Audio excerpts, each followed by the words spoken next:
Pozdrav svima ljudi, ovdje je Bulldog i danas sam htio da uradim Yasser Project 8, a to je bilo pitanje kad poraste bić.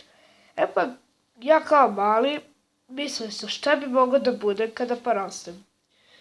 Na početku htio sam budem karatista, pa sam i trenirao karate jedno 5-6 godina, tako nešto.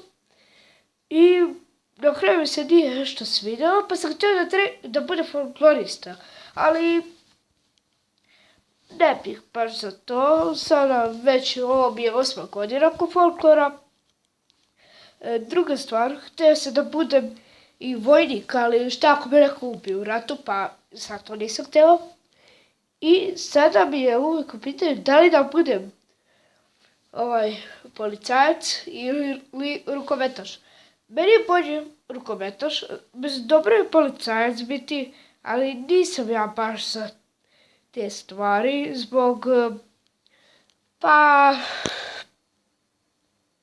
moram da hapsim ljude i to, pa nisam baš za to zbog GTA 5 igrice. Dakle, kad porastem bit ću rukometaš. Pozdrav!